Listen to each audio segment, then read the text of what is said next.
दुपट्टा इतनी फिक्र होने लगी कि मेरे होते हुए भी बेटे से सामान मंगवाए बिना रहा नहीं जा रहा। भाभी,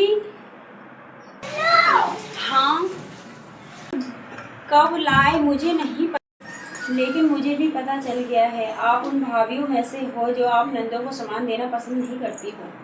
पता, मैं सच कह रही हूँ दीदी, नहीं मंगाना था तो नहीं मंगाती, मंगवा के मेरे दुपट्टे पर गुस्सा क्यों उतार रही है।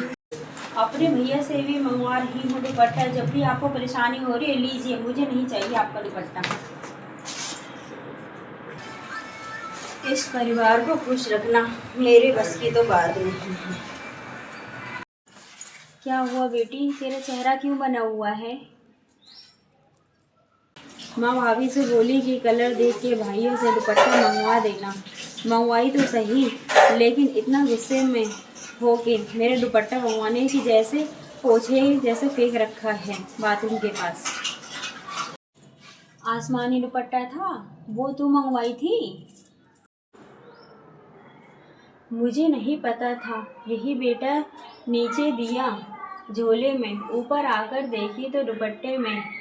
सोची बहू अब दुपट्टा मंगवाने लगी बेटे से, और वो बहू का दुपट्टा लाने भी लगा। इसी गुस्से में ही फेंक दी। मतलब कि भाभी की कुछ गलती ही नहीं है, भाभी भैया से कुछ मंगवाती ही नहीं है, तब तो भाभी की कोई गलती ही नहीं है।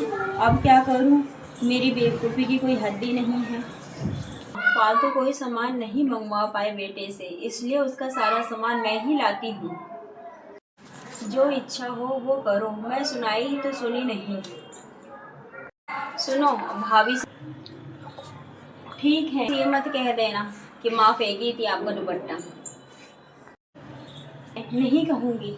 चले गए थे, वो निकाल कर खेल रही थी और वो वैसे ही छोड़ के चली गई थी। मैं आपने सोचा कि गलती से सुना दी।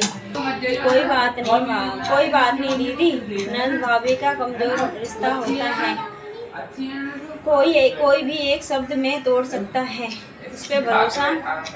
नाराज हो गई हो भाभी? मेरे नाराज होने ना होने से किसी को क्या फर्क पड़ता है। आपके ऐसे शब्द सुन के मुझे फर्क पड़ रहा है। कोई बात नहीं, अच्छे से बात कीजिए ना भाभी।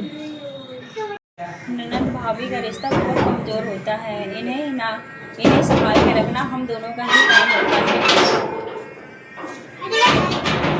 आप तो रखती हैं, मुझे रखना है।